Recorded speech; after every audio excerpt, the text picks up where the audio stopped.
Hi friends, back pain series के 19 episode में आज हम डिस्कस करेंगे टेल बोन पेन या कॉक्सीडिनिया के बारे में।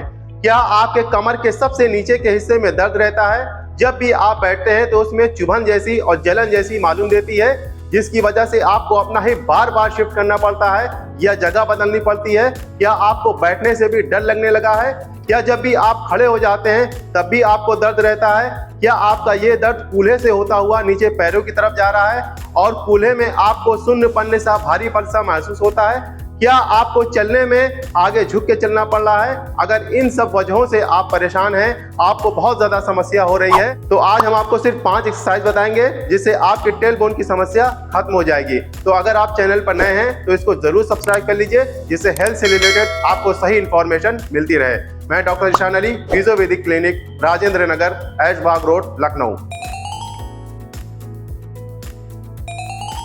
सबसे पहले आप यह जान लीजिए कि टेल बोन होती कहाँ है, इसकी बनावट कैसे होती है। तो जब हम आपको एक्सरसाइज समझाएंगे तो आपको अच्छी तरह से समझ में आएगी।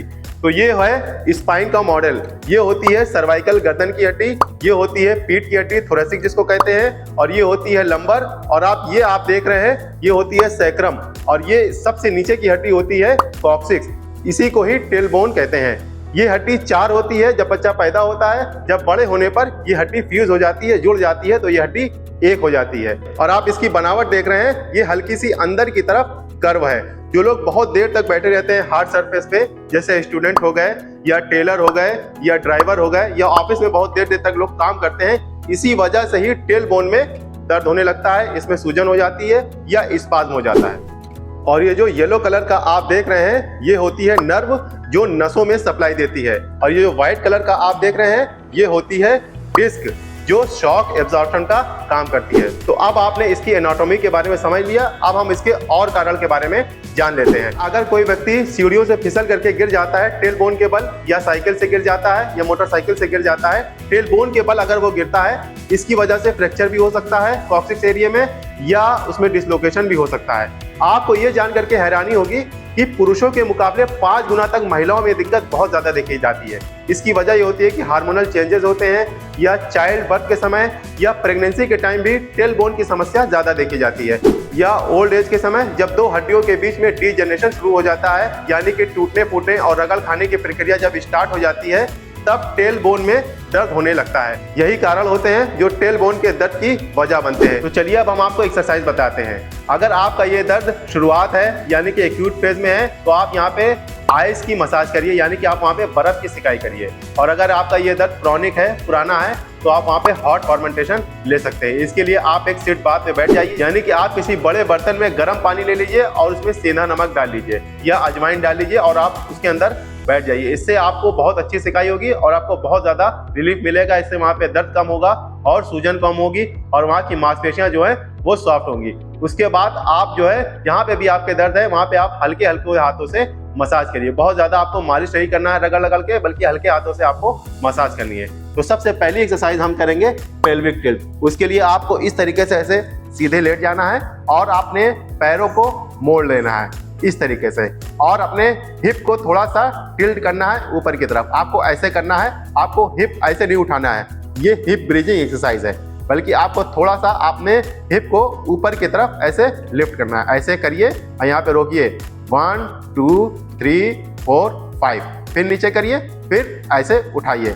इस एक्सरसाइज को करने से फायदा ये होगा कि जो भी लोग बहुत देर तक एक पोजीशन में बैठे रहते हैं, तो जो हमने आपको शुरू में कर्व दिखाया था स्पाइन का, जो कॉक्सिक्स का जो कर्व होता है वो थोड़ा सा अंदर की तरफ होता है। तो जब वो लोग बहुत देर तक बैठे रहते हैं, जिनका भी दर्द होता है, तो वो थोड़ी सी स्ट्रेट हो जाती है, सीधी हो जाती है।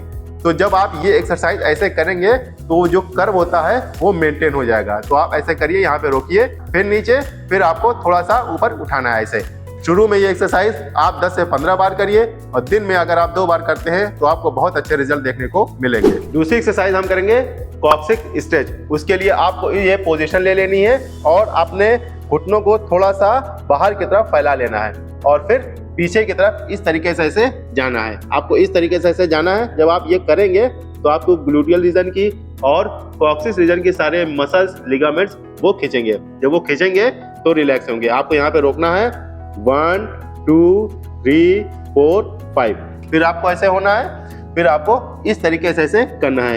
ये एक्सरसाइज आप 10 से 15 बार करिए और दिन में अगर आप 2 बार करते हैं तो बहुत अच्छा रिलैक्सेशन आपको फील होगा। तीसरी एक्सरसाइज हम करेंगे पेरिफॉर्मिस स्ट्रेच।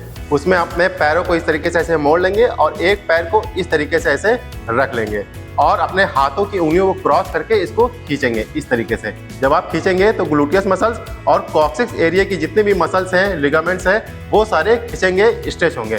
तो आपको खींचना है और यहाँ पे रोकना है 1 2 3 4 5, फिर आपको छोड़ना है, फिर खींचना है। इसी तरीके से आपको दूसरे पैर के भी इस तरीके से ऐसे करना है। ये एक्सरसाइज जब आप करेंगे तो आपको बहुत ज़्यादा रिलैक्सेशन फील होगा, क्योंकि जो भी मसल्स यहाँ पे होती है वो बहुत ज़्यादा टाइट हो जाती हैं, जिसकी वजह से बैठा नहीं जाता है और खड़े हुआ नहीं जाता है। इनको भी टेलबोन में दर्द होता है, उनकी सबसे बड़ी ये दिक्कत होती है कि उनको बैठने से बहुत ज़्यादा डर लगता है। तो ये एक्सरसाइज उनको बहुत ज़्यादा रिलैक्सेशन देगी। ये एक्सरसाइज आप 10 से 15 बार करिए और दिन में 2 बार आप ज़रूर करिएगा।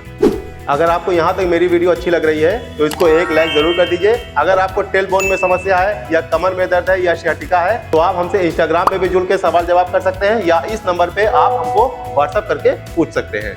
चौथी एक्सरसाइज करेंगे हम साइड रोटेशन। जिनको भी टेलबोन एरिया में दर्द होता है तो उनकी ये भी मसल्स काफी टाइट हो जाती है। उनका पैर जब वो चलते हैं तो उनका पैर बहुत छोटे कदम पड़ते हैं या आगे नहीं बढ़ते हैं, तो इस वजह से ये एक्सरसाइज कराई जाती है। तो आप इस तरीके से ये पोजीशन ले लीजिए और अपने हाथों को इस तरीके से ऐसे रख लीजिए और अपनी गर्दन को इस साइड घुमा लीजिए उल्टे साइड और अपना पैर इस तरह से ऐसे घुमाइए दाहिनी तरफ और यहाँ पे रोकिए 1 2 3 4 5। फिर आपको गर्दन को आपको अपोजिट साइड ले जाना है और पैर को आपको बाएं तरफ लेके जाना है ऐसे। यहाँ पे रोकिए। ये जब आप करेंगे तो पूरी मसल्स आपकी खींचेगी और आपको बहुत ज्यादा आराम देगी। अगर आपको कमर में भी दर्द है या सियाटिका के दर्द है आपको टेलबोन के साथ साथ में, तो उसमें भी बहुत ज्यादा रिलैक्सेशन आपको फील होगा। ये एक्सरसाइज आप जितनी बार चाहे उतनी बार कर सकते हैं। शुरू में आप 20 से 25 बार करिएगा और दिन में अगर आप 2 बार करते हैं तो आपको बहुत रिलैक्सेशन फील होगा। 5वीं एक्सरसाइज हम करेंगे कूल्हे की आसपास की मांसपेशियों को मजबूत करने के लिए, क्योंकि जब भी ये मांसपेशियां वीक हो जाती हैं, कमजोर हो जाती हैं, इसकी वजह से भी टेलबोन एरिया में दर्द होने लगता है। तो आप इस तरीके से ऐसे उल्टे लेट जाइए और अपने हाथों को इस तरीके से ऐसे रख लीजिए और अपने दोनों पैरों को उठा करके इस तरीके से ऐसे आपको करना है। ये आप उठाइए, यहाँ पे रोकिए 1 2 3 4 5, फिर अपने पैरों को जोड़ के और फिर नीचे। आपको ऐसे ऐसे नहीं करना है बल्कि पैर को उठाना है और फिर इस तरीके से ऐसे करना है। ये एक्सरसाइज अगर आपसे नहीं हो सकती है तो इसके अलावा हम एक एक्सरसाइज और बताते हैं। इस तरीके से ऐसे पैर कर लीजिए और दोनों एड़ियों को इस तरीके से ऐसे मिला लीजिए और आपस में इस तरीके से आपको धक्का देना है। आपस में ऐसे यहाँ पे धक्का दीजिए, फिर छोड़िए, फिर धक्का दीजिए। ये जब एक्सरसाइज करेंगे तो आपके हिप एरिया में एक अच्छा कॉन्ट्रैक्शन फील होगा और आपके कूल्हे के आसपास की मांसपेशियां जो हैं वो मजबूत हो जाएंगी। ये एक्सरसाइज आप शुरू में 10 से 15 बार करिए और दिन में 2 बार आप कर सकते हैं।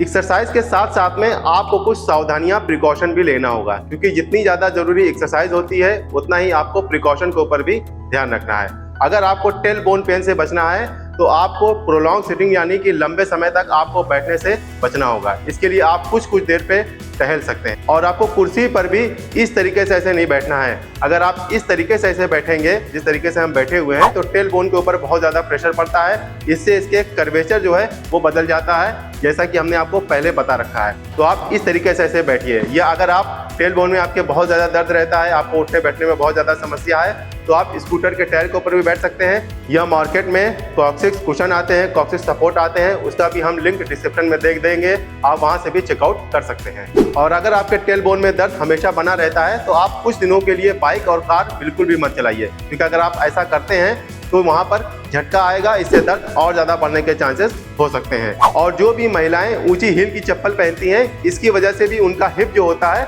वो एंटीरियरली टिल्ट हो जाता है। इसकी वजह से भी उनके कॉक्सिस एरिया में दर्द होने के चांसेस होते हैं। तो अगर आपको टेलबोन एरिया में दर्द रहता है तो आप ऊंची हील की चप्पल बिल्कुल भी मत पहनिए। और अगर आपको टेलबोन में दर्द रहता है तो आपको सीधे लेटने से भी अवॉइड करना चाहिए, यानी कि अगर आप पीठ के बल लेट रहे हैं या पेट के बल लेट रहे हैं, इससे भी आपको बचना चाहिए। और जब भी आप उठिए तो पहले करवट होइए तब उठिए। ये सब प्रिकॉशन आपको लेना जरूरी है। आपको ये जानकर आश्चर्य होगा कि 90% केस फिजियोथेरेपी ट्रीटमेंट के जरिए ही ठीक हो जाते हैं। केवल 10% लोगों को ही सर्जरी की जरूरत पड़ती है। इसकी सर्जरी भी बहुत ज्यादा मुश्किल होती है, क्योंकि यहाँ पे एनल की ओपनिंग होती है और उसको सूखा रखना बहुत ज्यादा मुश्किल होता है। तो अगर आपको वीडियो में कुछ अच्छा लगा हो या कुछ पसंद आया हो या आपके कुछ सवाल हैं तो उसको आप कमेंट बॉक्स में लिखिए, हम इसका जवाब देने की कोशिश करेंगे। लेकिन आपको कुछ वेट करना पड़ेगा क्योंकि कमेंट बहुत ज्यादा आते हैं, सवाल जवाब बहुत ज्यादा हो जाते हैं। और आजकल ये दिक्कत कैल्शियम की डिफिशियंसी की वजह से भी देखा जा रहा है। तो आपको इसमें क्या चीज खाना चाहिए और किन चीजों से आपको बचना चाहिए, तो ये वाली वीडियो आप जरूर जाकर देखिएगा। Thank you very much.